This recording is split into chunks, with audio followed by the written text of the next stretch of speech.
First month of the year is over. I'd say we are off to a pretty good start.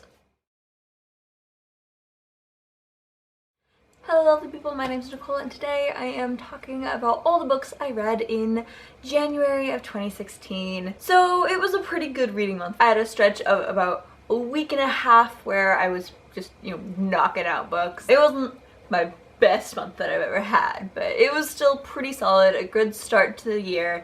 And I'm pretty happy with how well I did. The first book I read was Soundless by Rochelle Mead. This was her standalone fantasy novel that recently came out, and I really enjoyed this. I thought that it was really entertaining, and I really enjoyed learning some of the Chinese mythology. I thought the premise was really interesting, and the plotline was both easy to follow but also complex enough to keep things interesting. The only two issues I had with it were that it felt like the magical, fantastical elements weren't really there until like the very end, when all of a sudden it was like really fantasy heavy, which it felt kind of unbalanced and like it came out of nowhere. And then my other complaint was that I didn't really feel all that connected to the characters, which is kind of unfortunate because that's one of the things I loved most about her previous series, Vampire Academy. I felt so connected to the characters and so emotionally invested in that, and I didn't really feel that with this one. But like I said, overall I did enjoy it, so I gave it 4 stars. Then the second book I read this year was Once Upon a Kiss by Robin Palmer. This was one that I saw the premise of and I was like, oh my gosh, this looks so cute, I totally want to read this. Basically, it's this girl who lives in the 80s and she and her best friend are sort of social outcasts. And then one day she wakes up and she's in 2016 and she is the queen of the popular crowd and her best friend doesn't even know her. I thought that that sounded super cute. I was totally ready for a rom-com type YA novel. Oh, I hated it. I really hated it. I didn't connect with any of the characters. I thought that the description of the 80s was like way heavy-handed. Seriously, there was an 80s reference every like other paragraph. I'm just like, yeah, I get it, we're in the 80s, you can stop hitting me over the head with it.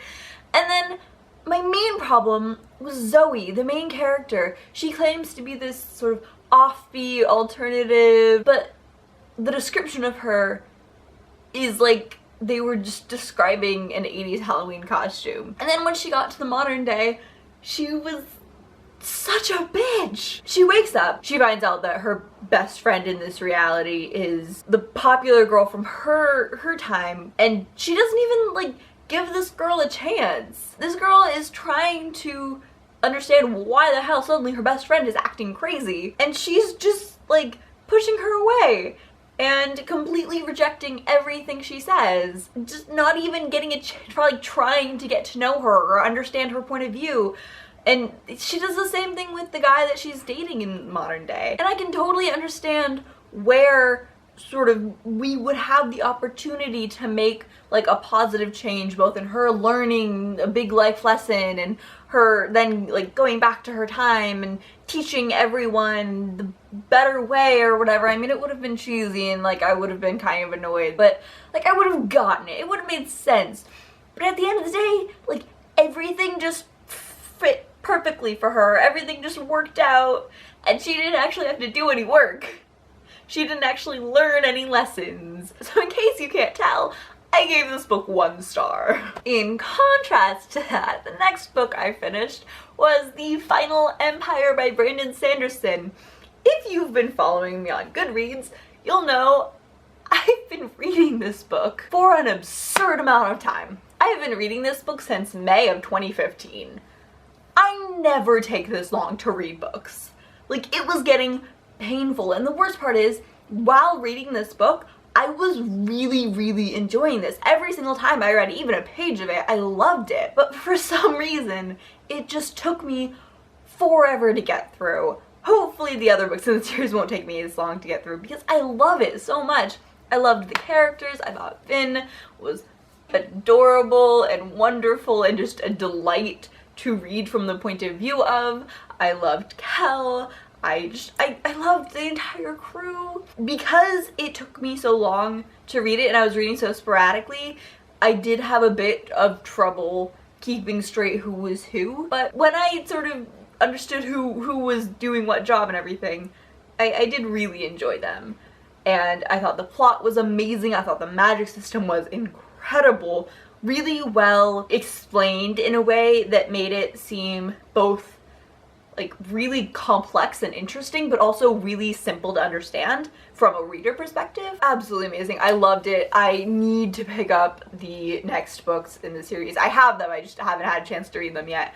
So good. 5 out of 5 stars. Then I read Catalyst by Lydia Kang. This is the sequel to and last book in the Control series. It's sort of a sci-fi dystopian X-Men kind of thing, and I really wish I'd read this book closer to when it came out, because I remembered almost nothing about Control other than like the really basic premise, and I tried to look it up online and I didn't get enough from the summaries I could find, because I went into this basically feeling like I hadn't read the first book. I had no emotional connection to anything that was going on. I didn't care about the ships. I really remember loving the first one, but I don't remember what happened in it, and so I just really didn't care about anything that was happening in here. I mean, like, I thought it was entertaining and I enjoyed sort of their adventure, but I just didn't have any emotional connection to it, which is really unfortunate, because like I said, I loved the first one.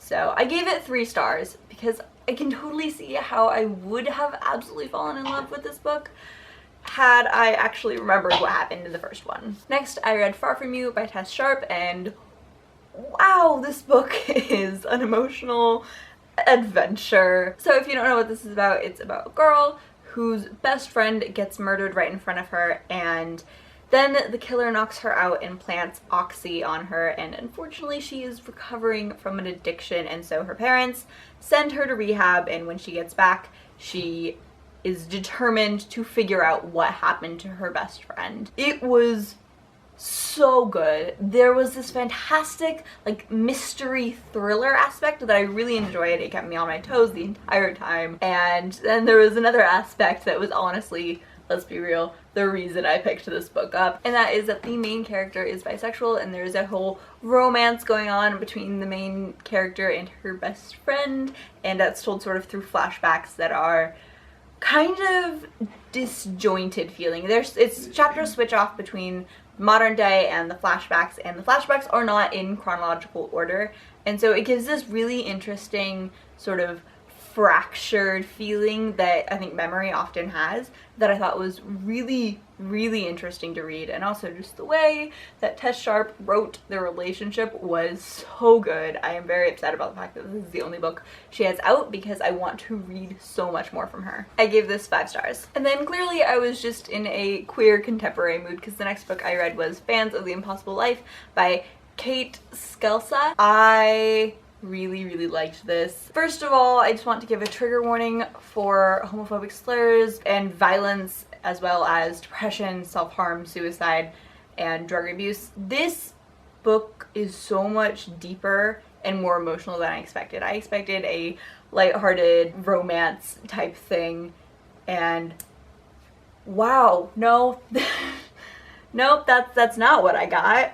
I mean, there definitely was a lot of sort of having fun and like, friendship, budding romance, figuring out your sexuality type content in here, but there was also a lot of dealing with just all the emotions of being a teenager and feeling rejected by family and by school and by your friends. A lot of dealing with mental illness and just struggling with being okay with who you are, that I thought was so well done. It's written in a really interesting structure where we see from 3 points of view, the 3 main characters. The first 2 are Mira and Sebi, who honestly reminded me a little bit of like Sam and Patrick from Perks of Being a Wallflower, or Naomi and Eli from Naomi and Eli's No Kiss List. It has that sort of like best friends, they're a little cooler than you, and definitely queerer than you kind of vibe. And then the third point of view is Jeremy, who is our main character, and he is the one who's everything is also sort of revolving around him. But what's really interesting is each person's point of view is told from a different narrative perspective. So Jeremy's chapters are told through first person, Mira's are told through third person, and Sebi's are told through second person, which I was really nervous about when I first realized what was going on, but I thought it was done so brilliantly. It felt almost disassociative in a way, if that makes any sense. I gave this 4.5 stars. The next book I read was The Strange and Beautiful Sorrows of Ava Lavender. This is a sort of magical realism type book. I think that the main advantage or like draw to this book is the writing style. I mean the plot was interesting and I did not like the plot, and there are definitely a few moments where I think the plot was really important and really sort of shown. But the most interesting thing about this book is the writing style. It is sort of darkly whimsical, I think is a good way to describe it, and absolutely beautiful. Like most books are plot driven or character driven. This felt atmospherically driven, if that makes any sense whatsoever. I've never read a book quite like it, and I don't know if I ever will again. It is a one-of-a-kind experience, and I highly recommend you pick it up. I gave it 4 stars. Next, I read I Am Princess X by Cherry Priest, and I did not expect this book to be as good as it was. I expected something kind of light and enjoyable, but not, like, mind-blowing. But I got so involved in this, just, like, emotionally, and it was intense. I originally picked it up at like 10 o'clock at night, expecting to read a couple chapters before bed, and then I finished it. Which, you know, that's a thing that happens sometimes. Honestly, just, I think one of the things I enjoyed most about this was that it takes place in Seattle, which is kind of, not technically my hometown, but it's like the nearest big city to my hometown, and so it was just fun for whenever they mentioned like places they were going to be like, hey, I know where that is, I've been there. It's just an enjoyable thing, and I don't get that a lot because there aren't nearly enough books written in Seattle. I thought the whole adventure mystery aspect was really, really interesting, and it may have been a bit too easy, and I think maybe the book could have been expanded a bit more because it's a pretty short book. It's only like 200 pages. But I did really enjoy it, and I thought that the fact that the entire plotline was solely based around this awesome female friendship was so good. My one complaint that I had was that I wish there had been more time to sort of expand upon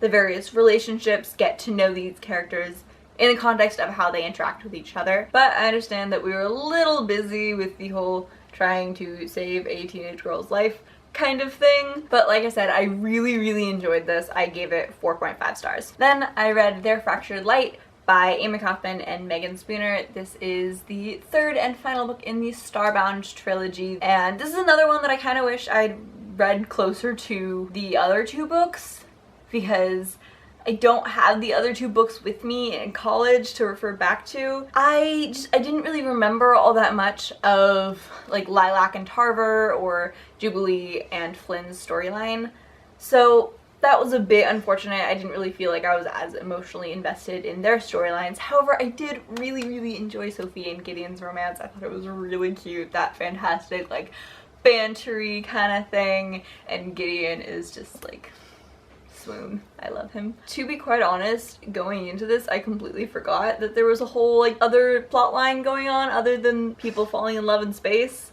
So the whole Whisper plot line kind of took me by surprise, but I enjoyed it, and I thought that it was wrapped up really well. I generally enjoyed this. I didn't absolutely blow me away, but that's sort of the same as the other 2 books. I gave it 4 stars. Then the next 2 books I read were for class, and they are kind of the same book. It's Orlando by Virginia Woolf and the play adaptation of Orlando by Sarah Rule. I think I like the theory behind the book more than the actual book. It was written with sort of a tongue-in-cheek, almost making fun of historical biographies kind of tone that I really enjoyed in theory, and I liked the idea of the sort of examination of what it means to be various genders in various times. I liked these sort of whimsical transcendence of time, but my main problem was just that I had a really hard time getting through this because the writing style felt so just stop and start. Virginia Woolf would take an entire page to describe some random thing that doesn't actually have any relevance to the plot, and then all of a sudden like 12 plot points would be all in one paragraph, and everything that happened was blink and you miss it. And that was so frustrating because I kept missing things and being just so confused as to what the hell was going on. I like this book in theory, but I wasn't a huge fan of the actual experience of reading it. That said, apart from Virginia Woolf's writing being hard to follow plot-wise, it is beautiful language. And so if you are someone who likes reading books for the language aspect, I definitely think you should pick this up. It just wasn't really for me, writing style-wise. So I gave it 3 stars. I think I liked the play adaptation more than the book. I just found it way easier to follow, and I think there were a lot of really good sort of snarky moments where the chorus would say something and then the stage directions would just be like, Orlando gives them a look. And it just felt like there was this really good sort of playing with the traditional conventions of a play and almost making fun of them in some ways, similar to how in the original novel Virginia Woolf was sort of playing with and making fun of a bit the traditional conventions of historical biography novels. And I think it was really well done and really well adapted for a book that is really difficult to adapt because it's like 90% internal monologue. So I gave this 3.5 stars. Alright, so those are the 11 books I've read this month. If you've read any of these, please, please, please let me know what you thought in the comments below. I love you, and I will see you later. Bye!